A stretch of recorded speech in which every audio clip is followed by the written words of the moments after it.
Welcome to Grilling to Get Away, the podcast for backyard grillers who want to escape the everyday and fire up the flavor. Whether you're a seasoned pitmaster or just learning your way around the grill, we're here to share tips, tricks, and recipes that will make your next BBQ unforgettable. We'll talk meats, marinades, and even some mouth-watering sides. Plus, we'll answer your grilling questions and dive into everything you need to turn your backyard into the ultimate grill zone. So grab your tongs, fire up that grill, and let's get started. This is Grilling to Get Away, your go-to podcast for all things barbecue. Hey, what's going on, everyone? This is Greg, your co-host of the Grilling to Get Away podcast. Here's my buddy. What's that, everyone? This is Ben. Ben, welcome back. Thanks, man. Change up the studio a little bit. Yeah, we're back in the back room. The back room. Yep. Where all the magic happens. Yeah. Yeah. All the rub magic. Oh, okay. If you say so, man. Yeah, it's we're back. We got the orange wall. Mm-hmm. This is where it all started. Change it up a little bit. Just doing some remodeling in the basement, so figure we head back into the regular studio. It's a good thing I'm so flexible with all I the know, changes, yeah. I was like, yeah. well, you move me here, you put me there. Just yeah, you are very flexible. Thanks, I appreciate it. Yeah. Just here to help you, man. I know, I appreciate that. It's I need that sometimes. I need some reinforcement and some flexibility. Don't I know it? Yeah. Who would have thought, two guys in the basement just starting a business and a podcast, and, so here we are. Here we are. Man, we're coming up on like episode 180. Is it really that many? Yeah. Yep. Wow. Crushing it. Man, yeah. Way to go. Appreciate our tens and tens of listeners that tune in every week. Aw, idiot. No, man, I was looking at the stats I get like email stats that come up to, that they send to us every week. And I was like, man, we had like over 100 more listeners last week. I was like, what's happening? Like, man, maybe it's starting to pay off here. Who knows? Good. Well, we appreciate all of you being all the downloads. We're getting close to 20,000 downloads. Ooh. Appreciate y'all joining us. Yeah, it's good to have thanks. You. Yeah, it's just we don't do this for the accolades, obviously, even though we are one of the top 100 blogs. As mentioned, as what was that blog spot?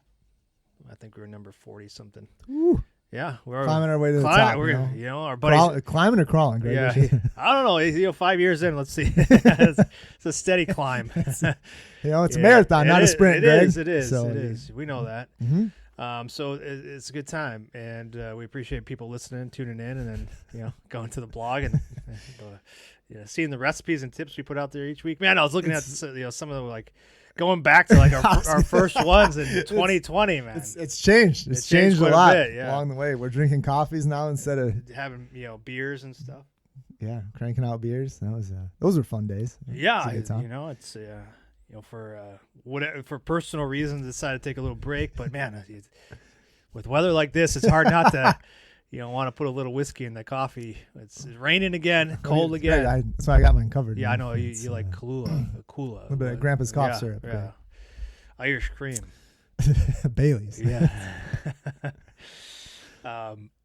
But yeah, man. So hopefully the weather turns here. We're coming up on Memorial Day weekend. We are, yeah. And it looks like it might be dry. It might be a little cooler, but still, man, it should be a good time to get out. You got any plans for the weekend? Man, my daughter's playing up in like Appleton area. She's got a tournament, Greg. Yeah, so I can't catch a break. Saturday, Sunday, and Monday games. 3 days. 3 days. Is it like one game a day? It's like two. It's like two, but like I think there's one Saturday, 2 Sunday, and then like 2 on Monday. Yeah. So we'll be we'll be out there all weekend. Mm.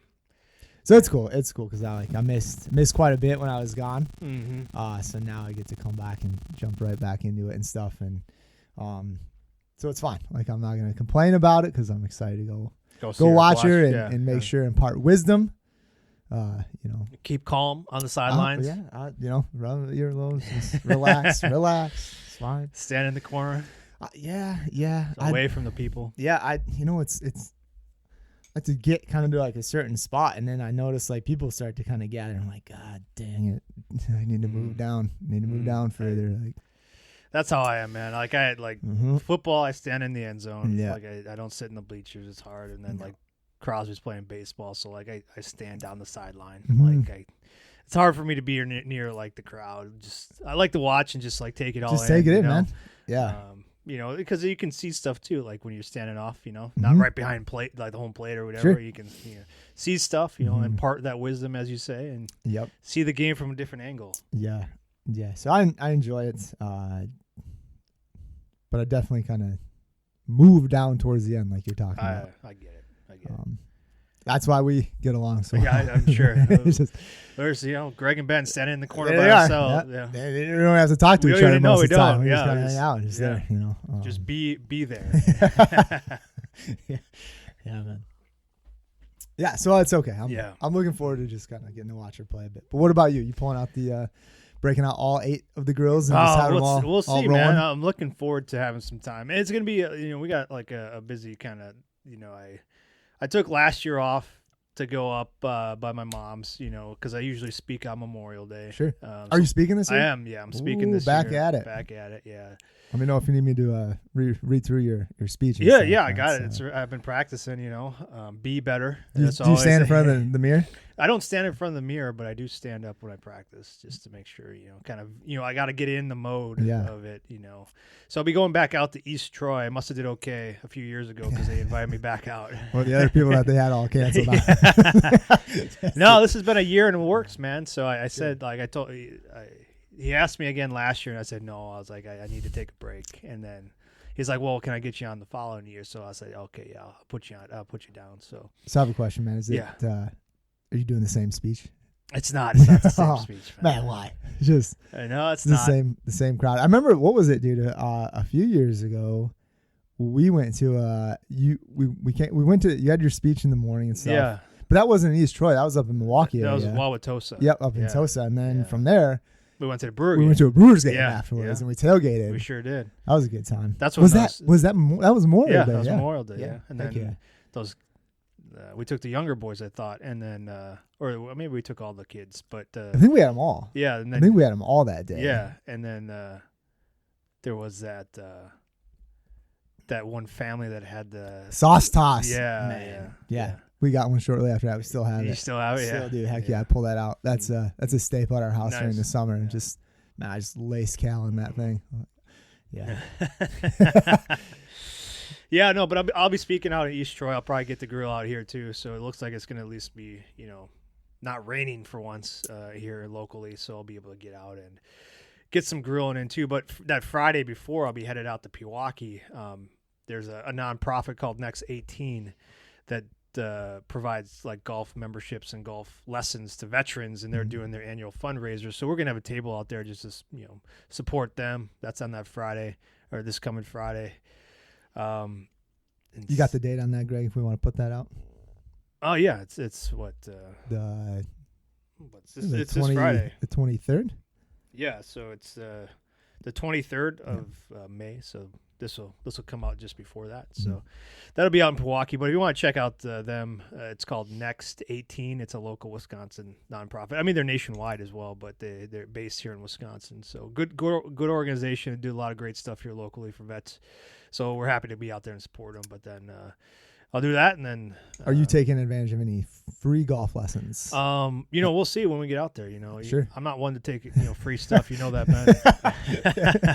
You're not taking it unless it's free. That's what I've seen. We'll see what's going. Just going to be out there, spreading the word about what we do here, and then support them as well. So that's great. And then Memorial Day, I'll be out in East Troy. So if you're going to be in the area, I'll be speaking. I think the Memorial Day service, like they do a parade, it kicks off at like 10:30, and then the actual service itself starts at like 11 in like the town square part. It's a real nice. They do a real nice. It's like a whole day thing. They got tents and they got vendors. So. It should be a good time out there if you get a chance. That's East Troy, Wisconsin, Memorial Day, 11 a.m. here in Wisconsin. So that's what I'm doing. That's not bad, man. Sounds like a solid day. Yeah, it's get out there, do the thing, and then come back and kind of relax a little bit. Maybe have a cigar. That's not bad. And then fire up the grill. And do you have any plans? Like, do you know what you're gonna pull out? So I've been going through the freezer. It's getting getting kind of bare. Okay, we'll talk after. Yeah, this, we have to maybe put a reorder in for some beef. Yeah, my wife just did something. She pulled out like some ground beef the other day too, and I went down and looked, and I was like, oh my god. Yeah, you got to tell me when we get down below like 10. Yeah, we got to like make a marker line. Yeah, like if it gets below this line, danger, danger. We got to put, because it takes a little bit of time to get that meat in. Yeah. Yeah, but I was going through it the other day. I got some beef roasts in there, some like blade roasts, some chuck roasts. You still got some choices. Yeah, so I got some stew meat I found in there. Running out of steak, but then running out of ground beef too, because we've been crushing burgers and tacos almost weekly. Yeah, so we're getting kind of low there, but yeah, I'll think of something. We'll see what's out there. Prices are starting to come down a little bit on some of that stuff. So usually when you get closer to the day, there's some deals going on. So we'll see what's out there. That's a good point, Greg. I'm glad you brought that up. So for Memorial Day, obviously, this is a lot of people say it's the kickoff to grilling season, right? So yeah, you could say that. There's my brother-in-law texted me just this past week, asking me about the grill that he's been looking at and stuff, and asked me if I knew about it or thought about it, or So I took a look and stuff, and he was checking out, I think at like Lowe's or something, and it's like, well, man, if you maybe hold on a couple of days, you might be able to get a deal on it. Like, he's like, that's what I'm hoping for. Yeah, so, I know you can go support like those local, but I know Amazon's gonna be running some deals. Like I get alerts on that kind of stuff, like the grilling stuff, just because I'm interested to see what's out there and like how other companies are doing like their deals and stuff like that. So right now, like Traeger obviously is big. Like if you're looking at Traeger's, like I'm sure Pit Boss will have something. Pit Boss, any type Weber, of grill. Yeah. I got an email today about Weber. Yeah, go just sign up for their newsletters if you're looking at something, because you might find a good deal. Also, like Amazon, sign up for like alerts and stuff like that, because we're getting up to that time where it's going to be like crazy. Like Traeger Days is coming up, I think this weekend maybe, or was it last weekend? Yeah, it's coming up soon. But yeah, it's the official kickoff to summer or whatever like that. So there'll be some deals out there, so look out there and maybe be a little bit patient just to see it and look around if you're looking to save some money. Yeah, usually charcoal's on sale too, man. Yeah, man. Like I remember when we first started, dude, and we talked about this a lot. Like you could find like those big 18-pound doubles of the Kings, for like $9. And now like with shrinkflation, everything's smaller. Even the charcoal briquettes are smaller, man. I feel they used to have those deals all the time, but now you can't find them. That's why we say Walmart. Again, set your alerts for Walmart so you get the B&B deals when they got going on. Heck yeah, man. I was looking just like recently and stuff, and like, it's starting to get low again. Yeah, me too. I got I'm down to my last bag. Ooh. My dad did pick some up. There's the Good Charcoal brand. Have you ever heard of that? No. So they do lump charcoal, and they had like bags for like $7. So he picked me up a couple. There you go. So I got a bag and a half of that, and I still got a half a bag of that Kingsford that we got from our friends over at Rosman's. Yeah, True Value. So need to reach out to them. I haven't talked to them in a while. See what's going on, but I know they've been a little slow. That brings me I know a lot of places have been slow, just based off the economy, maybe the weather, the sentiment. I don't know. It's just here's a call to action to go support your local small businesses, just because times are tough. Restaurants, bars, barbecue shops. We've seen other sauce and rub companies going under, closing shop. So it's a difficult time out there for a lot of folks. I mean, we try to position ourselves well and weather that kind of stuff. So I think we're in a good position, but other ones not so much. So go out and support them if you get a chance. And support us too, sure. There's the plug. There you go. Yeah. Well done, Greg. I was like, while I'm saying that, I might as well just say, hold on. Well, we appreciate your support too. We do. It's been, coming up on 5 years, Ben. Mm-hmm.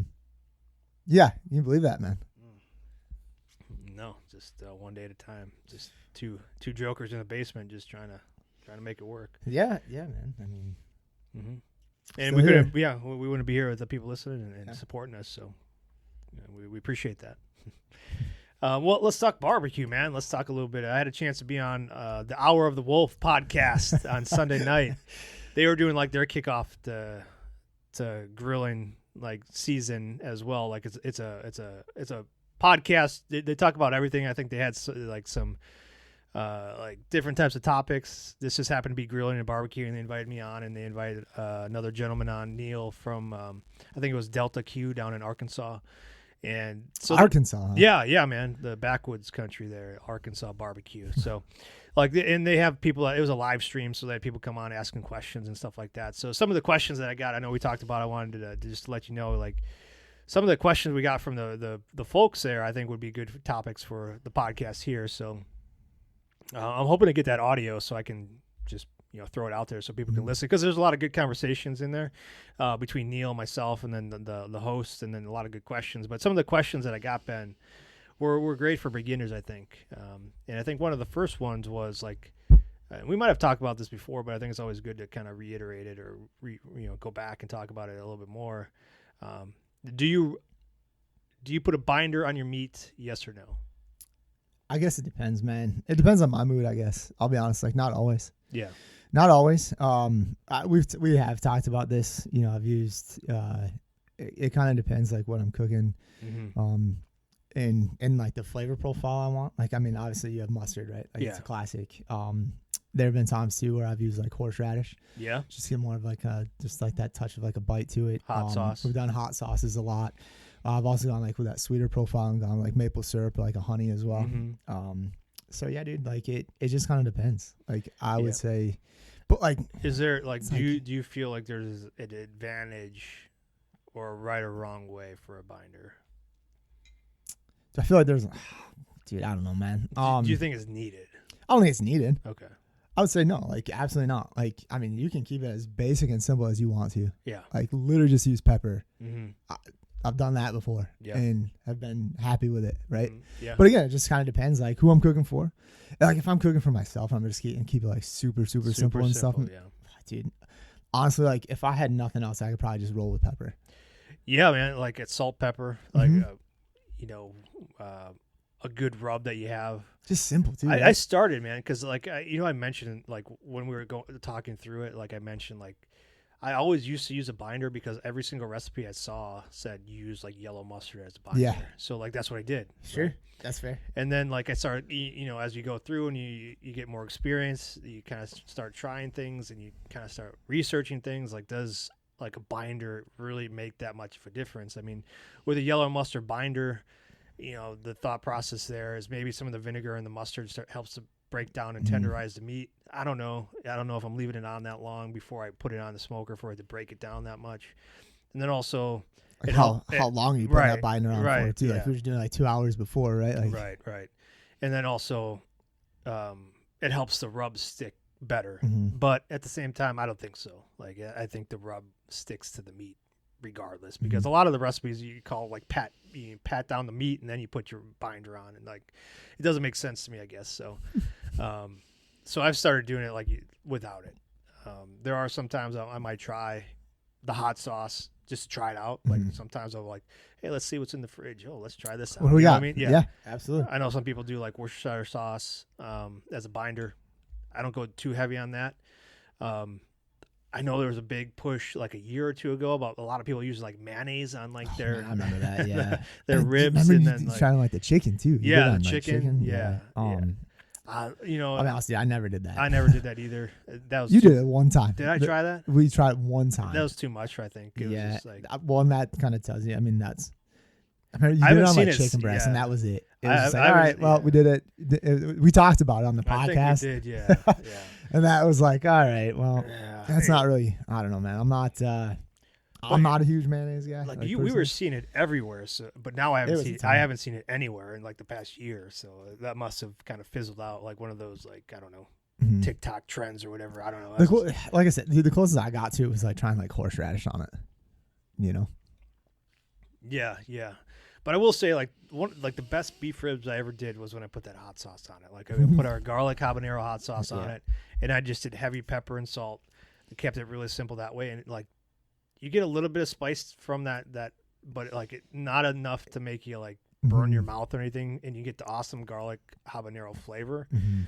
That was one of the best ones I've ever done. Like I recommend trying. Like if you like hot sauce and you want to try something different, yeah, you'll pick up the flavor. I think not as much of the heat. I guess it depends on how much you use, but and like kind of the level of the heat from the hot sauce. Yeah, so that was like our hot sauces are kind of mild, on the milder side. So, but great flavor, definitely worth trying out if you're like a hothead where you like a lot of the spicy stuff. Man, use it as a binder. Try it out because the hot sauces have vinegar in it too, so it kind of mimics, I guess you could say, like a mustard. But like with a mustard, you're not getting the flavor.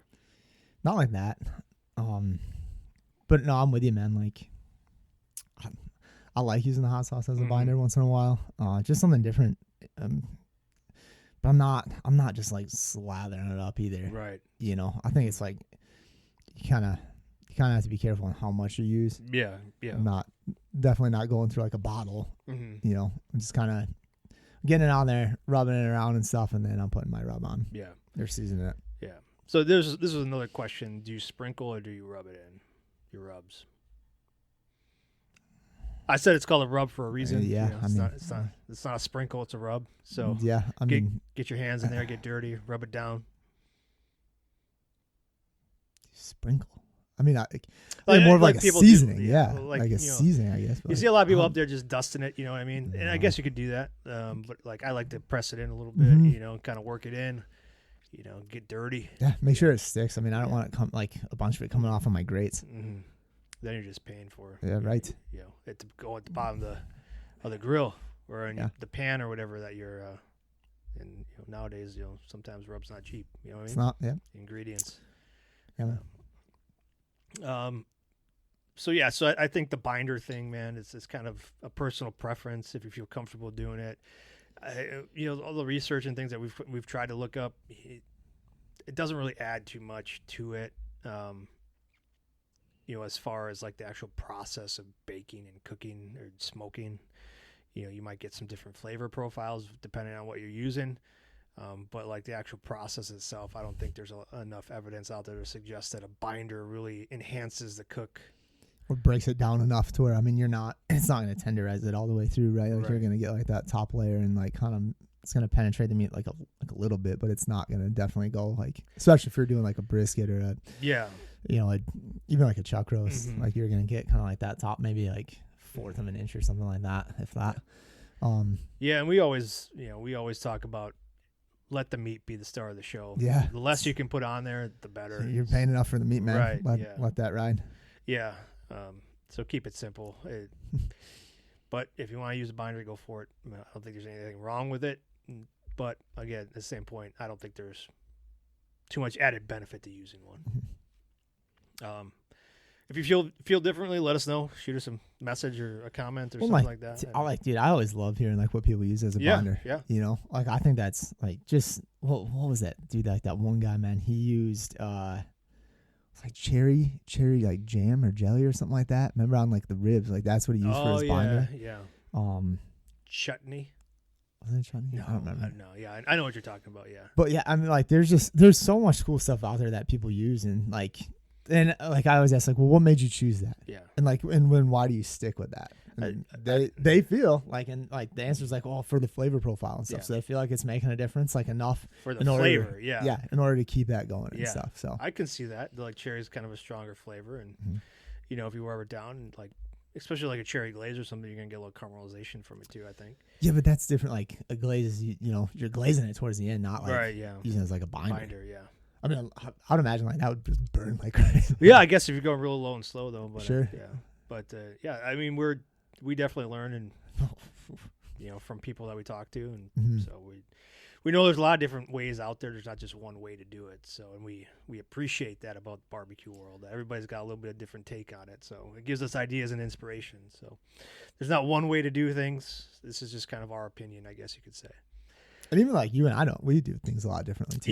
Yeah, for sure. I think that's kind of like the cool part. And like I always go home like, man, I talk to my family like, dude, Greg did this. Like, isn't that crazy? He's an animal. What an animal. What an idiot. Hey, listen to this. Everyone gather around. This jerk did. Story time. Greg did this. Listen. Good to know. So I got another question though. Wood chips, man. So people that are doing wood chips, that to soak or not to soak. All right, man. So, this is one of those never-ending, I guess you could say, debates. Do you soak your wood chips before you put them on, or do you just throw your wood chips dry on your coals or your fire or whatever? Dude, so I went in. We talked for what, like maybe 20, 25 minutes yesterday, real quick and stuff. And like after I hung up the phone with you, I went down into the basement. I was there for a good like probably 2 hours. Oh, okay. Yeah, just like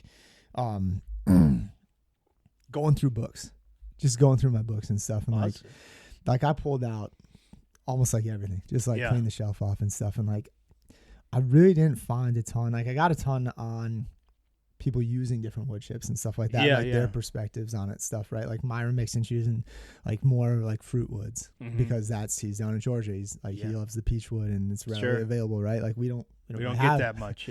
We don't have that much. It's hard to find here. Yep. And then then you get into Texas and it's more like kind of oak and hickory. Post oak, and like Aaron Franklin and stuff like that's what he uses. Is he goes like heavy on that because that's again like kind of what they can get and stuff. And like it kind of depends like what you're cooking again, and then but like man, like, and these guys are all there's some of them like Aaron Franklin, he's using like whole logs. Yeah, I mean they're stuff, doing right like big like cooks because of their restaurants like all day long. Same like Rodney Scott and stuff too. Like so like a ton of it. Like I didn't see a whole lot on soaking. Yeah. But again, these guys aren't using like a 22-inch Weber. Yeah, so I think we're kind of thinking about the folks in the backyard like that are like maybe got charcoal, maybe even using a propane or something, and you're using like a makeshift smoker tube or something like that. Yeah, man. And so obviously, I mean, where did you first read about like soaking chips? So it was. I actually didn't read. It was like when I was watching Primal Grilling with Steven Reichland on PBS. Our good friend, our best friend. Yep. 15 years ago, I mean, he always soaked his wood chips before he threw them on, because like that whole Primal Grilling, like it's based around like a Weber charcoal grill. So like he would use that in almost every episode, something similar, and then like he would always soak his wood chips and throw them on. And that's how I started, like because that he did it, so that's that's how good I enough did. for Steve. Yeah, it's good enough for me. Yeah, that's what I always say. Man, yeah. So like I said, dude, I dove in, and this is Steven Reichland's book, Project Smoke. Yeah. So you and I both kind of read this quite a bit and stuff. But like he's got a whole thing in here on like kind of to soak or not to soak, and I'll be like, he says at the end, right? Like this is specifically wood chips. Wood chips. Yep. With the chunks, he literally says right here, like I don't bother. Right. Yeah. Chunks. Okay. Don't soak the chunks. Yeah. I guess I don't want to say don't do it, but like you don't have to, right? So. Right. So his biggest thing too is like it allows like that combustion process to slow down. So it's not like when you're throwing the chips in, obviously they're very small and they'll catch fire very quickly. Catch fire right away. And then it's like with this, like you'll kind of get more of like that smoldering effect, kind of that nice and slow burn. It kind of calms down like that process of them just catching right away and then just you're smoking it out. Yeah. Right. Yeah. So that's really like his biggest reasoning is kind of like a slower, steadier burn, like soak the chips. And he recommends for a half hour. Half hour. Minutes. Yep. I remember that. And so, I mean, that's how I started doing it. I would just do it that way. And then eventually I stopped because, it's just an added process. And then, when you're doing cooks in the backyard, I'm probably out there just throwing handfuls of chips on there because, I got a bunch, man. Like the kids always give me like 2 or 3 bags for their Father's Day. So like I probably got some in there like enough to last me for a few years. So I don't. What a problem. I know. Yeah. I'm bragging here with my wood chip rich. So I stopped soaking them, but like, again, like I might go back to it because that's how I started. And like, I never had an issue like it, but then the whole debate came in, well, you're just steaming the meat or you're just steaming but like at a certain point, like you're not steaming, like the moisture's releasing so slow, like you're not going to see the effects of that. You know what I mean? So, and I never had a bad smoke cook when I was throwing like wet wood chips on. So, I mean, again, it was one of those things where I think it's up for personal preference, but the other guest that was on, Neil, he had very strong feelings about not soaking wood. wood chips. Is he using chips or is he doing chunks or full logs? I mean, he's down in Arkansas. Yeah, so he does. I didn't get. He does some catering, so I didn't get a good grasp on like what he was using for that. But he did. He talked a lot about ceramics, so we did have a Kamado Joe. Okay. That he talked a lot about. He's doing catering on that. No, I don't think he's doing catering on that. But like that was the one I know he was using like for a long time. I don't know exactly what he was using for like larger catering, so I can't speak to what he was using. But he was very against soaking the chips. So, and that's why it came up. This question came up: should I soak or not soak? And I put it out there like that's how I started because of the recipes I watched, and saw, and then I kind of moved away from it. And then things I've learned along the way is like there tends to be this debate about the steam from the wood chips, if you soak them, tends to have like a steaming effect within the cavity of the grill or whatever. So there's that whole debate going on. And either way, I think like, is it going to make that big of a difference in the backyard? I don't think so. Yeah, man. I mean, I went on to Steve's website and stuff too. Yeah. And he had like a whole Q&A out there on it, and you had people kind of throwing in their perspectives, and I'd say like majority of them kind of lean towards not soaking. And it seemed like a ton of backyard guys, kind of from what I could tell by their comments and stuff. And like one that really kind of stood out, like his reasoning for it and stuff was more so on if you adjust your vents correctly, you're not going to get as like much oxygen flow, so that's going to kind of tamper or kind of tone down the amount of oxygen that's hitting those wood chips, causing like the fire to flare and all that, right? So it's like if you're cooking with your lid off and stuff like that, thing's just going to be rolling. So if you're kind of choking out that oxygen a little bit more, like playing with your vents, like you're going to get like that nice kind of slower burn as well. And that was kind of his reasons for not soaking. Like, well, I'll just adjust my vents and that'll kind of take care of that problem for me. That makes sense. Yeah. Right. Yeah. I was like, all right, cool. I can get on board with that. I can understand that. Yep. Yeah. So like, again, we'll go back to this book too. Meathead. And it's like, it's, the science of great barbecue and grilling and stuff. So right here, dude, like he's got like soaked wood chips and chunks for the most smoke. And then it says like busted. Yeah. So, he's going into, he is doing like chunks and stuff too. But he's basically saying like let's see, wet wood will not rise much over 212 degrees until the water steams off. Right. So it's kind of along like those same lines, right? Like it's prolonging like that burn process, right? Yeah. Which again, if they're wet, of course, yeah, that makes sense. Yeah. Yeah, like he just kind of goes into a little bit of the science behind it and stuff. Like, so there's a good reason not to soak your wood. If you toss dripping wet wood onto your hot coals, the water on the surface of the wood cools off the coals. The key to good outdoor cooking is to hit a target temperature and hold it there. I get it. Yeah. Yeah, and that book that you have there, that's a great resource, the Meathead book, where he goes into the science of barbecuing and grilling. So if you're looking to learn more and kind of, I guess, dive deeper into some of these debatable topics, he does a good job of testing and explaining. They test it hard. And it's not just like, well, we tested this out once or twice. Like, we in the backyard, I tried this and then I tried this and I like this one better. This seemed to work. There's no science behind it. It was just kind of guesswork. Yeah, he dives into it and stuff. And like I said, I mean, it's like a whole page on soaking versus not soaking and stuff like that. So, check it out. Yeah, it was good.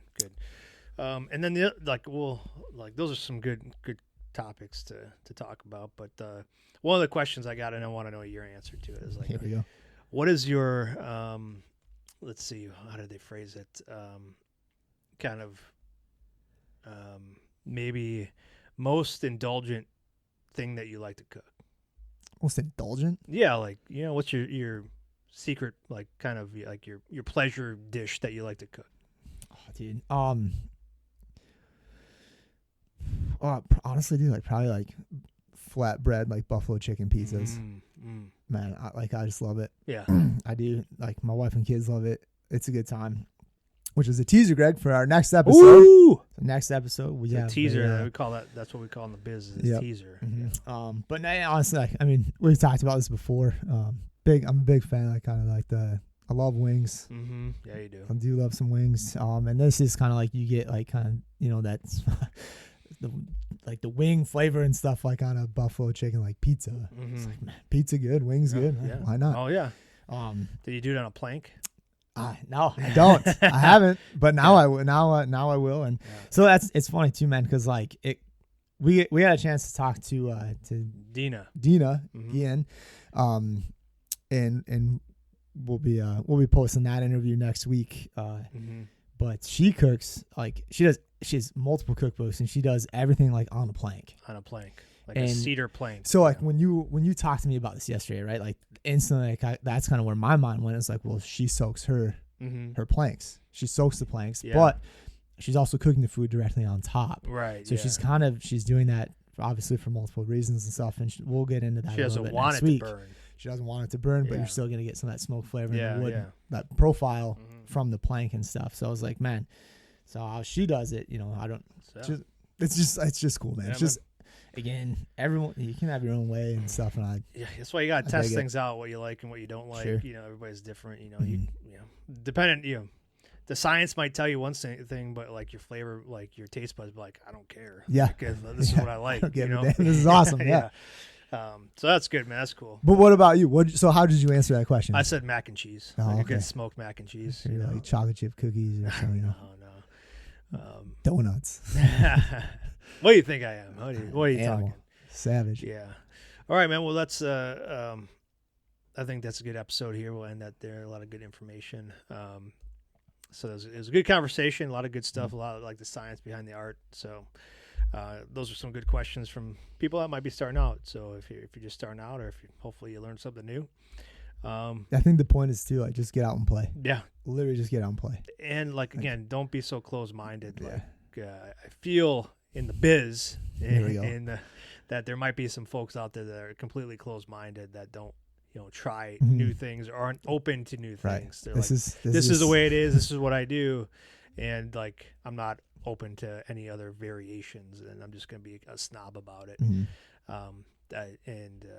So yeah, I think we're kind of the opposite of that. Is we have our ways, we have our things that we like to do, and we try and educate at the same time. Like, man, the minute we hear about like someone trying different, new techniques, like hell yeah, let's go test that out. Yeah, let's try it first. Give that a shot and then see, and then we'll talk about it. Yeah, and if it doesn't, we don't like it, we'll just say we don't like it. But yeah, go try it yourself. Yeah, you might like Here's it. what we found. Yeah.